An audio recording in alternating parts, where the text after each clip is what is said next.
Dark நல்லா இருக்கு sir. நம்ம எதிர்பார்த்துலாம் வரல, எதிர்பார்க்காம தான் வந்தேன். எதிர்பார்க்க அதில் என்ன சொல்லுவேன்னா, நமக்கு பேய் படம் ரொம்ப சின்ன வயசுலேருந்தே பிடிக்கும். இது டார்க் இது மாதிரி டைட்டில்லாம் வச்சானா உள்ளே போவேன். சரி அது மாதிரி வந்து பார்க்காம வந்தேன். ஆனால் உண்மையும் நல்லா இருக்கு. ஹாரர் மூவி தான். ஒரு ஹாரர் மூவிக்கு வந்து என்ன இருக்குதோ அது எல்லாமே உள்ளே இருக்குது. அது நம்ம எந்த விதமான குறை சொல்ல முடியாது. பேக்வர்ட் மியூசிக் இருக்குது, சினிமா ஃபோட்டோகிராஃபி இருக்குது, ஹீரோ வந்து பார்த்தீங்கன்னா பயப்படுற சீன்லாம் வந்து நேச்சுரலாக ஒரிஜினலாக நடிச்சிருக்காரு. ஸோ எந்த வித இது இல்லை. ஒரு 1 hour 50 நிமிஷம் வந்து நமக்கு ஓடுற விதமே தெரியல. எந்த விதமாக லேக் இல்லாமல் நல்லா அழகாக மூவ்மெண்ட்டாக போகுது. ஸோ நல்லா கண்டென்ட் நல்லா தான் இருக்குது. டிஃப்ரெண்டான கண்டென்ட் ட்ரை பண்ணிக்காங்க. எல்லா கிட்டையும் சொல்கிற மாதிரி தான் சார். கிளைமேக்ஸ் இன்னும் பெட்டராக பண்ணிக்கலாம். ஓகேங்களா? கிளைமேக்ஸ் மட்டும் இன்னும் கொஞ்சம் பெட்டராக நமக்கு வந்து ஆடியன்ஸ் காட்டிட்டாங்கன்னா இப்போ இருக்கிறத விட இந்த படம் வந்து இன்னும் சூப்பராக இருக்கும். அவர் நல்லா பண்ணிக்க சார். பாக்யராஜ் சாருக்கு அவருக்கு என்ன போர்ஷன்ஸ் கொடுத்துருக்காங்களோ அந்த போர்ஷன்ஸ் வந்து அவர் நடிப்பு நல்லா அடிச்சுட்டு போயிட்டாரு. உண்மையிலையும் போயிட்டாரு. டார்க் படம் பார்த்துட்டு வரேன். படம் பார்த்தீங்கன்னா ஒரு நார்மலான ஒரு ஹாரர் த்ரில்லர் மாதிரி ஒரு படம் தான் படம் வந்து ஆரம்பிக்குது.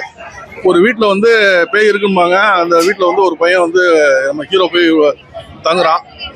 ஸோ யூஸ்வலாக என்ன அந்த பேய் வந்து பயப்படுத்தும். அதுக்கப்புறம் பேய்க்கு என்ன பிரச்சனை கண்டுபிடிச்சி சால்வ் பண்ணுவாங்க. அந்த மாதிரி ஸ்டோரி இருக்கும்னு நினச்சேன். பட் கிளைமேக்ஸ் வந்து ஒரு எதிர்பாராமல் ஒரு டிஃப்ரெண்டான ஒரு கிளைமேக்ஸ் கொடுத்து முடிச்சிருக்காங்க.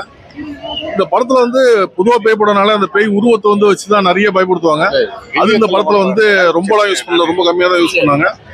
பட் எதை யூஸ் பண்ணாங்கன்னா எலிமெண்ட்ஸ், ஒரு தோசை தவா, ஒரு புக்கு, அதுக்கப்புறம் டிவில வந்து அப்படி போடு சாங்கு.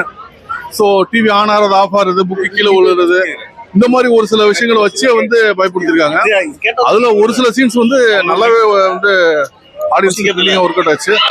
ஆனா படம் ஸ்டார்டிங்ல எனக்கு கொஞ்சம் லேக் இருந்துச்சு. பட் இன்டர்வல் உள்ள பிளாக் கிட்ட உள்ள சீன்ஸ் எல்லாம் நல்லா த்ரில்லிங்கா இருந்துச்சு.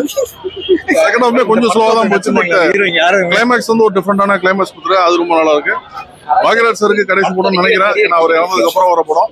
ஸோ அவருக்காக இந்த படத்தை வந்து பாருங்க. நட்டி கூட ஆக்டிங் வந்து அவர் வழக்கமே அந்த அளவுக்கு பக்காவா வந்து படம் இருக்கு. ஹீரோ வந்து ஸ்டார்டிங்ல ஒரு ஆக்டிங் கொஞ்சம் கம்மியா இருக்க மாதிரி ஒரு ஃபீல் இருந்துச்சு. பட் அவர் கேரக்டருக்கு நிறைய விஷயம் வச்சு, கோவம், அதுக்கப்புறம் பயம், வெறுத்து போய் இருக்கிற மாதிரி விஷயம், நார்மலான விஷயங்கள். ஸோ அவர் கிட்டத்தட்ட படம் கிளைமேக்ஸ்லாம் வரும்போது அவரோட ஆக்டிங்கே பார்த்தீங்கன்னா ஒரு ரெகுலர் ஆக்டர் அளவுக்கு அந்த ஒரு ஆக்டிங் வந்து நல்லா ஓவரால். அந்த படம் கொஞ்சம் படமா பார்க்கும்போது எனக்கு கொஞ்சம் ஏமாற்றம் தான். ஏன்னா படத்துல நிறைய லேக் இருக்கு. பட் அதுக்கு உள்ள வந்து ஒரு சில விஷயங்கள் நல்ல விஷயங்கள் பண்ணியிருக்காங்க. மியூசிக் வந்து ரொம்ப சூப்பரான ஒரு பிளஸ் இந்த படத்துல ரொம்ப அருமையா பண்ணியிருக்காங்க.